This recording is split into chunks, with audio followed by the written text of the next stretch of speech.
por ejemplo, son estos tipos de pruebas, estas pruebas, que también ya lo vimos en la parte de introducción a la bioestadística o estadística, donde ustedes fijan ahí, son dos variables que van en los artículos, que son estudios tipo analítico, es decir, cuando yo tengo un estudio analítico, tengo que tener dos variables. En este caso, está acá una variable quanti y una variable qual. Es una tabla de doble entrada.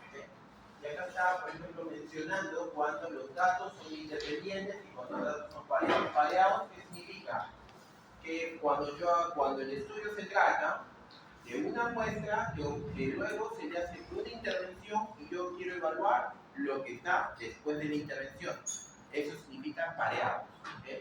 Y cuando es muestra independiente es cuando yo comparo una muestra versus otra muestra. Ambas muestras son independientes, ambas muestras siguen. Por ejemplo, levetiracetam con diazepam. Ambas son diferentes, son muestras de datos independientes. Cuando yo quiero comparar, no sé, pues carvedilol con, ¿cómo se llama? Con bisoprolol. Son dos muestras independientes. Cuando yo quiero comparar dos factores, son dos muestras independientes. Pero dato pareado es cuando yo hago una intervención. Por ejemplo, sigo a los pacientes hipertensos y le doy carvedilol. Y luego del carvedilol, por darle 5, 7, 10 días o un mes, veo el efecto post-tratamiento. O sea, baja de frecuencia cardíaca, regulación de la presión arterial, etc. Entonces, yo estoy haciendo la misma muestra, la intervención y veo el post. ¿Okay? Es una sola muestra. Eso debería ser pareado. ¿Se entendió? ¿Se entendió? El que no entendió, pregunten, porque vuelvo a repetirte, ¿saben? Va a volver a venir. Muestras independientes o datos independientes son dos grupos.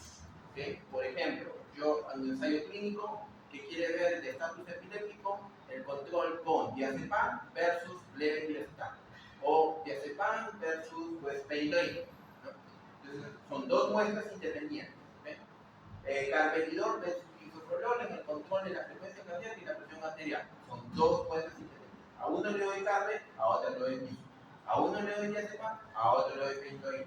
A uno le doy el factor A, al otro no le doy el factor A, le doy el factor B. ¿Okay? Son dos muestras independientes.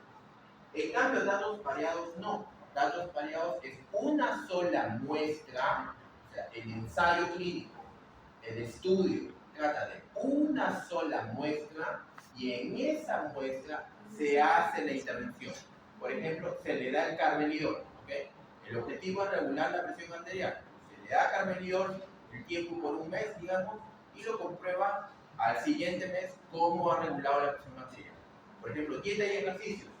En una sola muestra, la intervención está, no sé, al quinto, sexto, séptimo día, se le da la intervención en un mes y usted evalúa al siguiente mes. ¿Okay? Entonces, ¿qué va a hacer? Va a comparar lo del inicio versus lo del final. ¿Okay? ¿Y cómo tiene que hacerlo? Con estos datos estadísticos, pero porque el tema es que es una muestra pareada. ¿Sí me dejo entender? ¿Alguien que no haya entendido? Entonces, cuando se hacen estas pruebas estadísticas es cuando yo quiero hacer comparación de grupos. Grupo A versus grupo B. Es decir, hay una diferencia estadística significativa entre ambos grupos. Hay un factor, hay una asociación entre ambos grupos, ¿okay? Que me está haciendo el desenlace. Hay esto, por lo tanto yo comparo grupo A versus grupo B. ¿Okay? En cambio acá no. Acá estoy comparando dos momentos. Inicial versus el final. Y quiero ver si hay una diferencia en el inicio versus el final. ¿Correcto? Entonces, para eso existen estas pruebas estadísticas. ¿Okay? Ya saben que antes de hacer la prueba estadística se tiene que ver la muestra. ¿Okay? Muchas veces en los estudios que ustedes van a leer no le va a decir la muestra tuvo pues una distribución normal. No le va a decir probablemente, pero lo tiene que decir. Sí. ¿En dónde? ¿En qué parte del artículo lo tiene que leer? ¿En dónde? Más alto. No. En metodología. Metodología. En metodología han tenido que decirle la muestra tuvo o tiene distribución normal. La muestra tuvo o tiene distribución no normal. ¿Ok? ¿Por qué es importante eso? Porque en ambas situaciones que puse acá, tanto para comparar muestras independientes como para comparar tiempos antes y después, usted necesita saber si la distribución fue normal o no normal. Si es normal, entonces usted utilizará un estadístico paramétrico. Si usted ve que la distribución no es normal, lo que tuvieron que usar es un estadístico no paramétrico. ¿Okay? No paramétrico. ¿Sí? ¿Estamos claros? ¿Alguien que no haya entendido? ¿Todos entendieron? Ok. Entonces, luego de eso, pues se hace el cruce de variables. La variable quali versus la variable quanti. Por ejemplo, yo quiero ver si el impacto o la eficacia del isoprolol versus carvedilol en el control o la mejora de la hipertensión arterial. Mi variable independiente, ¿cuál vendría a ser? Carvedilol versus el otro medicamento, el isoprolol. ¿Okay? ¿Y cuál es mi variable dependiente? El control, la mejoría clínica de la presión arterial. ¿Okay? Entonces ahí yo tengo ya dos variables. ¿Okay? Una variable independiente y otra variable dependiente. Ahora, usted va a determinar si la variable es quali o si la variable es quanti. ¿Okay? Si hablamos de presión arterial, la presión arterial sería una variable quali o quanti. Cuantitativa, porque yo voy a ver la presión arterial. ¿Cuánto controló? 120, 180, o de repente lo hizo solamente con presión sistólica, 120, 100, 140, 180. Ya ustedes saben que para que un fármaco regule la presión arterial, tiene que ser controlada al 10% de la presión alta, ¿correcto? Eso es por teoría, ¿okay? Pero está hablando del 10% de la presión inicial alta, porque usted no puede bajar la presión a menos del 10%, porque usted lo que va a hacer es que el paciente haga un problema a nivel de perfusión cerebral o alguna alteración circulatoria, tanto cerebral como cardiovascular. Entonces, por eso es el parámetro de 10%. ¿Pero en base a qué? A la presión sistólica. Y la presión sistólica es una variable cuantitativa. 180, 170, 150, 155, 140. Esa es variable cuántica. Ok, entonces estaríamos acá. ¿Okay? Pero si es el fármaco cualitativa, exactamente. ¿Recibió o no recibió? O sea, recibió 1 bisoprolol, recibió 2 carvedilol, son 2. Recibió 1 diazepam, recibió 2 benitoína. Básicamente son dos opciones, no hay más. ¿Okay? Entonces se transformará en una variable igual. ¿Okay? Entonces va a depender. Si mi estudio es de muestras independientes, entonces yo tengo que estar en este marco. ¿Okay? Entonces, tenemos una variable quali, ¿okay? Y tenemos una variable quanti. Va a depender, ¿no? Como ya les dije, tendrá distribución normal, entonces paramétrica la cosa. ¿Okay? Pero si no tiene distribución normal, entonces no es paramétrica la cosa. Entonces, si es paramétrica, entonces tengo dos opciones. O hago T-de-Student, como estadístico, o hago ANOVA. ANOVA significa que es un análisis de varianza. ¿Por qué le ponen ANOVA? Porque es una varianza que va a determinar más de dos grupos. ¿Cómo así? Por ejemplo, si el problema, como ya les dije, son variables independientes. Por ejemplo, puede existir un tercer fármaco. Exacto, un tercer fármaco. Pues de repente, pues que carvedilol, bisoprolol, propanolol. 3 fármacos. Ya no son 2, ya son 3. ¿Okay? Entonces entraría en ANOVA. ¿Okay? Porque yo quiero hacer la diferencia entre los 3 grupos. Y si en 2 grupos, ustedes. ¿Quedó claro? ¿Claro? Ok. Pero ¿qué pasa si no es paramétrico? Entonces tengo que usar U de más Winnie. ¿Ok? U de más Winnie. Si entonces no es paramétrico, tengo que usar eso. Porque mi variable cual y quanti, lamentablemente tengo que usar esto. Ya no te destruye. ¿Qué pasaría si mi variable es más de dos grupos? Dentro de la ANOVA, acá de hacer Kruskal Wallis. ¿Okay? Aquí hay una cosa que se olvidaron, porque U de Mawini es cuando la variable es ordinal. Por ejemplo, cuando la variable se divide ordinalmente. Digamos, pues lee moderado CB. ¿Okay? O digamos la dosis partida en 3. Digamos, yo quiero comparar la dosis de un medicamento, por ejemplo, diazepam contra levetiracetam, ¿okay? Pero a dosis. 5 miligramos, de 5 a 10 miligramos, de 10 a 20 miligramos. Versus levetiracetam, de 500 miligramos al día, 1000 miligramos al día, 1500 miligramos al día. ¿Okay? Entonces yo comparo, pero son 3 niveles. Ya no es uno, sino estoy comparando dosis. Y al ser nivel, es una variable ordinal. Entonces yo uso U de más. Pero ¿qué pasaría si la variable solamente si no recibió o no recibió?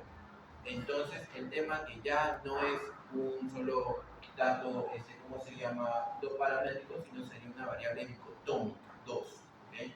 Entonces, y esta variable, está hablando de una variable cuantitativa, una variable ordinal, sería U de Mawini, pero si esta sería cuál, y esta sería cuál, y las dos serían dicotómicas, sería chi cuadrado. ¿Okay? Un cruce de variables de doble entrada. Es decir, tiene o no tiene hipertensión, y tiene o no tiene o bisoprolol versus no bisoprolol. Son dos,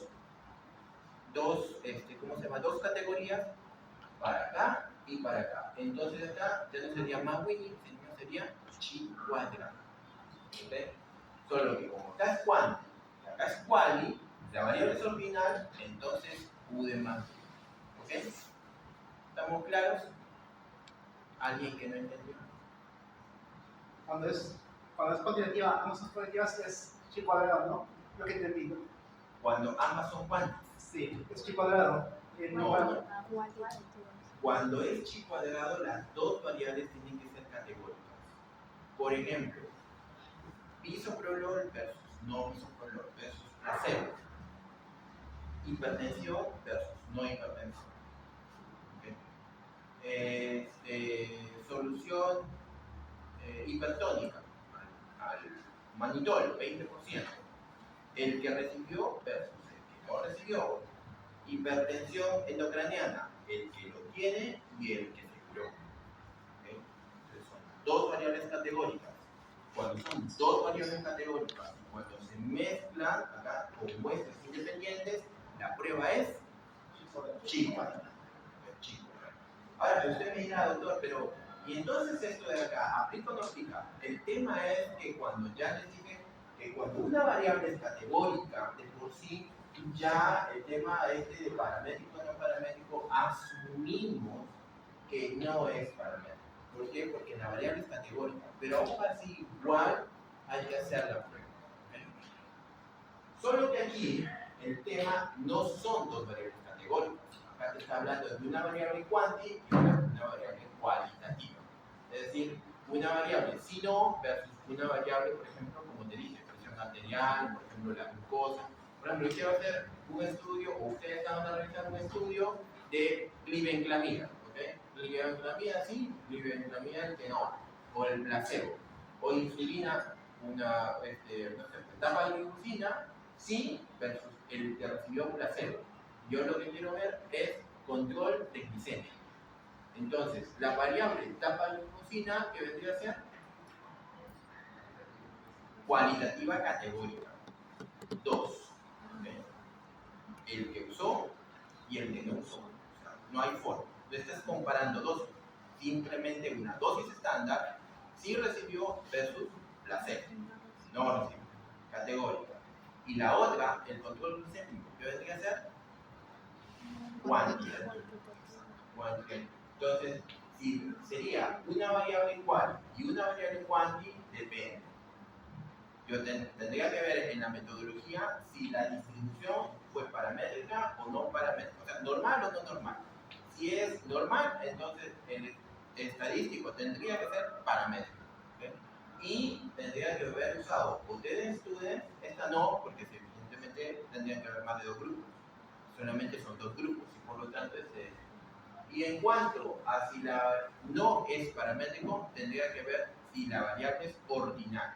Porque si la variable es ordinal, entonces es V. Pero doctores, ¿cómo puede ser la variable ordinal? Porque de repente ya no está analizando solamente si recibió tanta luz, sino está analizando también la dosis que le dio. De tal a tal dosis, de tal a tal dosis, de tal a tal dosis. Entonces, es necesario usar esta prueba. Doctor, ¿pueden haber que el estudio haya utilizado más de una prueba? Sí. Puede haber que de repente utilizó 2, hasta 3 y hasta 4 pruebas. ¿Okay? Pero todas se centran en esta tabla básica, la mayoría. Ahora, va a depender usted de lo que usted lee en el artículo, en la parte metodológica, qué utilizaron, qué variables son las que están utilizando en el estudio. ¿Alguien que no entendió? Entonces, para el examen, lo que se les va a pedir es eso. O sea, se les va a pedir que analicen la parte del artículo en su metodología para que ustedes analicen esto de acá. Si fue correcto, no fue correcto, qué variables usaron, qué tipo de variables usaron y qué tipo de estadístico usaron. ¿Ok? ¿Alguna pregunta? Doctor, ¿la variable ordinal siempre va a ser Mac-Mini o Sí. también puede ser Kruskal-Wallis? Kruskal-Wallis es cuando es más de 2 grupos.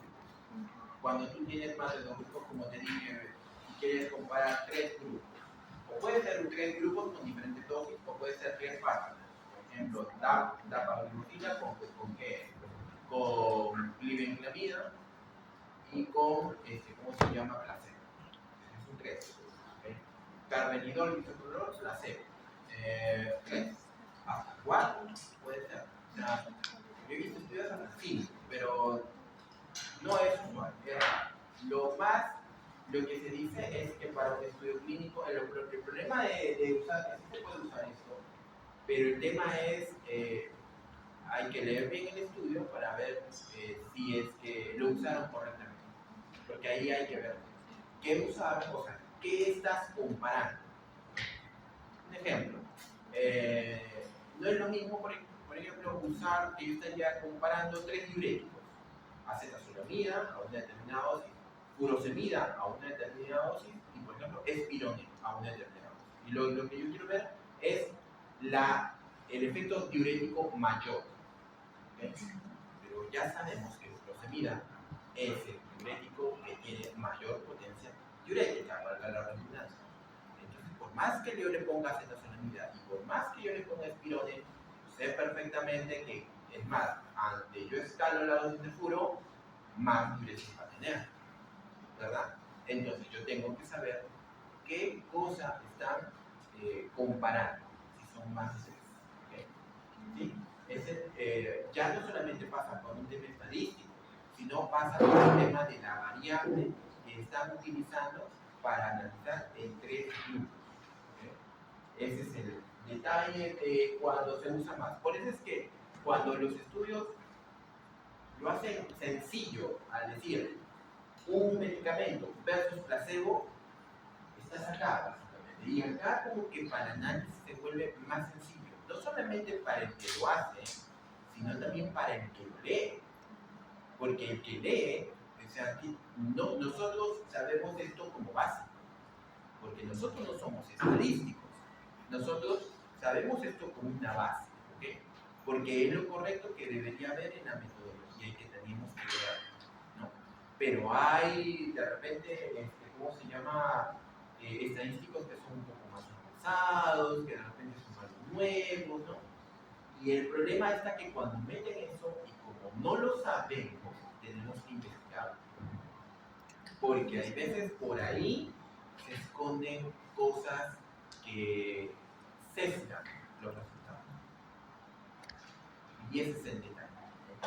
hay veces, hay estudios que se meten a darte un bonito gráfico con un excelente programa y excelente cruce de variables, pero el problema está de que, por ejemplo, el estudio de Aloperiol, ¿no? Aloperiol, que hicieron un bonito gráfico de medias, ¿no?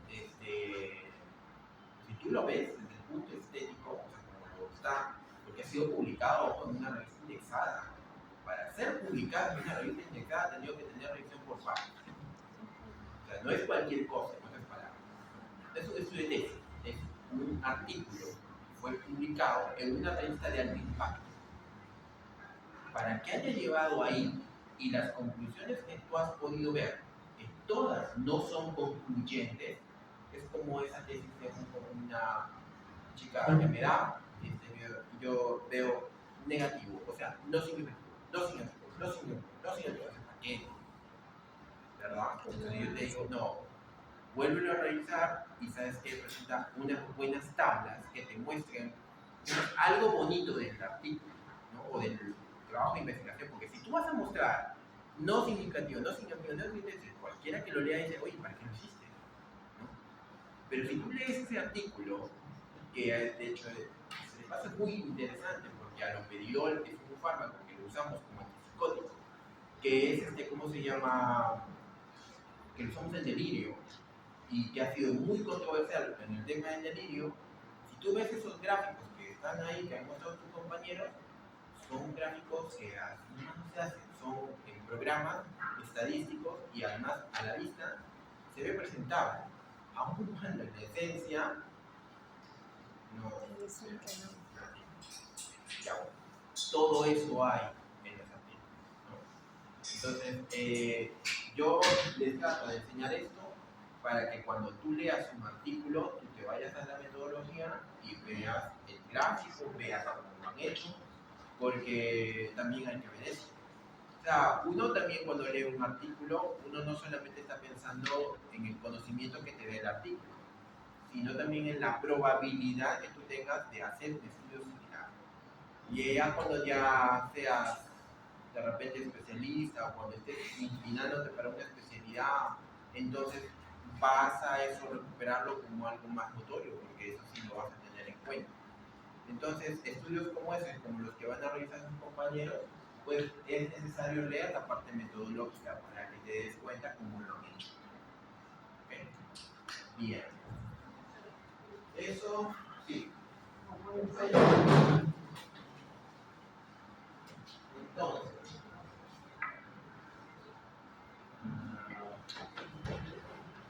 esta es otra parte, porque esto ya lo habíamos hecho la vez pasada. Esta es otra parte que quería yo comentar.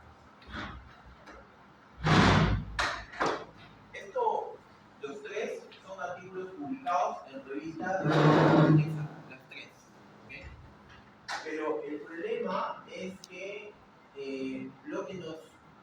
la tendencia ahora de los artículos es que no solamente ya hemos visto revisión de Cox, hemos visto Kaplan-Meier, hemos visto lo anterior. El tema es que cuando se nota la parte metodológica, la parte estadística o bioestadística del estudio, acá te están diciendo, por ejemplo, que usaron revisión logística, acá te están diciendo que usaron análisis de subgrupos. Acá también están haciendo análisis de subgrupos, análisis de subgrupos. ¿Qué significa eso? Todo estudio de investigación tiene una tabla número 1 donde se muestra toda la característica de la muestra, edad, sexo, comorbilidades, entre otras variables que quisieron analizar. Todo estudio tiene eso en su tabla número 1. ¿Okay? Pero cuando uno está haciendo análisis de subgrupo, ¿qué significa? Que, por ejemplo, si el estudio se trata de carvedilol versus bisoprolol en el control de la presión arterial, el análisis de grupos, de repente, que ha considerado el artículo es hacerlo por grupo etario. Entonces, hace el análisis por grupo etario. Entonces, le va a presentar a usted análisis de grupo por grupo etario. De repente, de 20 a 40 años y hace el análisis. de 40 a 60 y hace el análisis, y mayores de 60 y hace otro análisis. Está haciéndolo por subgrupos. De repente quiere hacer el estudio de diabéticos y no diabéticos. O sea, los que tuvieron diabetes, hipertensión, versus los que no. Entonces, hizo un análisis de subgrupos por diabetes. Diabetes tipo 1, diabetes tipo 2, versus los que no tuvieron diabetes. De repente quiso hacer así un análisis de subgrupo por sexo. Masculino, femenino. De repente, y es más, de repente masculino por grupo etario, femenino por grupo etario. A eso se refiere con análisis, ¿ok? Bien, hasta ahí bien, pero el problema ¿cuál es? Que lo que ahora están exigiendo es esto: análisis de sensibilidad, ¿ok? Casi todos los estudios que tienen una metodología estadística y que arrojan un modelo predictivo para algo, tiene que pasar por análisis de sensibilidad. ¿Okay? Y ese análisis de sensibilidad es lo que ya habíamos visto, de sensibilidad y especificidad en la curva ROC. ¿Okay? Eso se hace para todo modelo predictivo. Ejemplo, si yo quiero hacer un estudio de factores de riesgo relacionados a la mortalidad, son factores. Por ejemplo, de repente en el estudio salió que la edad de más de 65 años está asociada. O sea, digamos que el riesgo sea el RR2. ¿Okay? El sexo. El ser mujer tiene un RR de 1.5. Significativo también. El diabetes, el ser diabético, tiene otro riesgo, 3.5. También es significativo. Y digamos esos tres. ¿Okay? ¿Y qué es significativo para el desarrollo de mortalidad? ¿Okay? O sea, esas tres variables, edad, sexo y diabetes, finalmente el modelo final y la conclusión dice que se asocia a mortalidad. Ese es el modelo, ¿okay?, que está proponiendo el artículo. Pero ese modelo tiene que pasar por un análisis de sensibilidad. ¿Okay? Y ese análisis de sensibilidad, ¿qué te indica? ¿Qué tan específico es ese modelo? ¿Qué tan sensible es ese modelo si se va a aplicar en la parte clínica? Porque finalmente eso te está prediciendo algo, que tú en la parte clínica lo tienes que ver.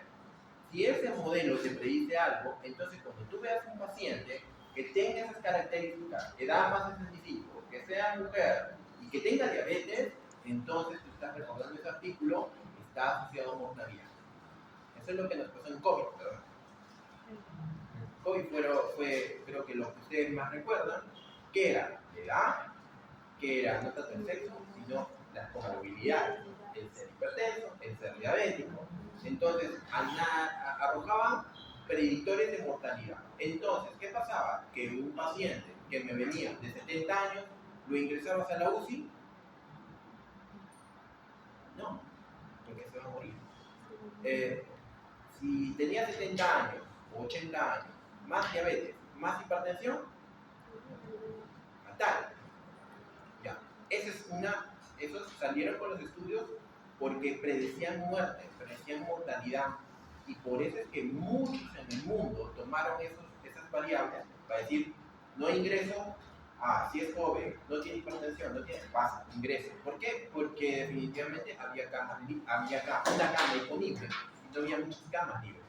Entonces, con los predictores, uno podía decir, este paciente tiene un riesgo de mortalidad alto, versus el otro paciente que sí tiene menos riesgo, entonces lo admito a este y este espero.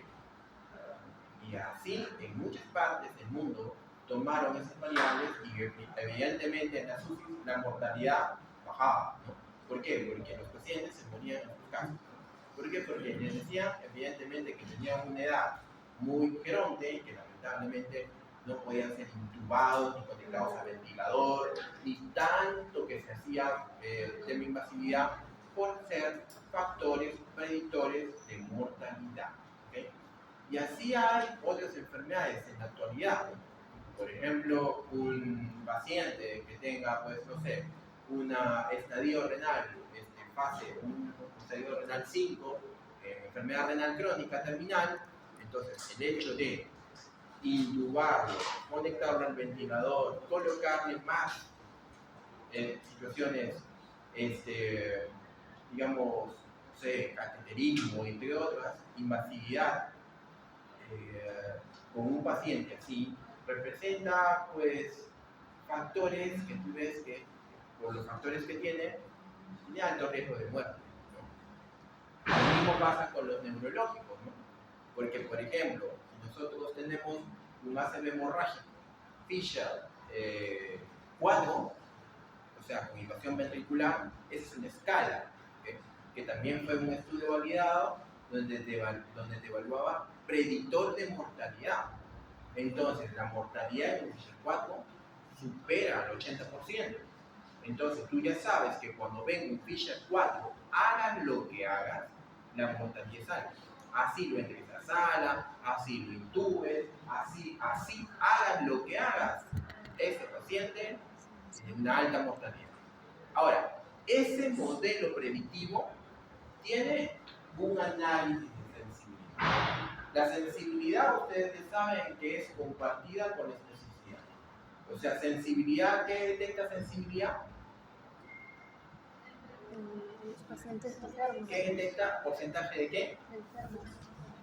¿Perdón? De pacientes enfermos. Más, algo. De pacientes enfermos. Sensibilidad. ¿Qué Pacientes enfermos. ¿Qué me quiere decir si, por ejemplo, el modelo que le estoy dando, edad, sexo o diabetes, tiene una sensibilidad, el modelo predictivo, tiene una sensibilidad del 80%? ¿Qué significa eso? ¿Perdón? Verdaderos positivos, o sea, los enfermos. Los enfermos. ¿Y mi outcome cuál es? Va a depender, mortalidad. Eso significa que el modelo tiene un 80% de verdad, o sea, que se cumple, ese paciente se va a morir. 80%. ¿Okay? ¿Por qué? Porque esa es sensibilidad. ¿Y qué pasa con la especificidad? Digamos que la especificidad sea del 70%. Se detecta el 70% de pacientes sanos. No, sí, pues, no, yo estoy hablando del modelo. Esto no El está modelo. evaluando pacientes sanos enfermos, sino está evaluando el modelo predictivo, ya les he dicho, edad, sexo y, por ejemplo, diabetes. El outcome es mortalidad. La especificidad es del 80%. ¿Qué quiere decir eso? Exactamente, tiene un 80% el valor de esa predicción del modelo a que le carga el paciente, ¿entiendes? No va a fallecer. ¿Okay? Un 80% de que suceda eso, ¿okay? Si aplicas el modelo. ¿Okay? Valor predictivo positivo, lo mismo. El valor predictivo positivo es que si tiene un valor predictivo positivo que llega al 80, eso significa que si el modelo es positivo para el paciente, significa que se va a morir. Pero el valor predictivo negativo significa que si el modelo está negativo, no se va a morir. ¿Okay? O sea, es muy importante entonces el análisis de sensibilidad, sí, ¿no? Porque te está midiendo qué tan efectivo es el modelo que te está presentando el estudio. Por eso es que nos piden este tema de análisis de sensibilidad. Y la curva ROC es una curva, una área debajo de la curva, que mide en forma gráfica qué tan sensible y qué tan específico es ese modelo, en forma gráfica.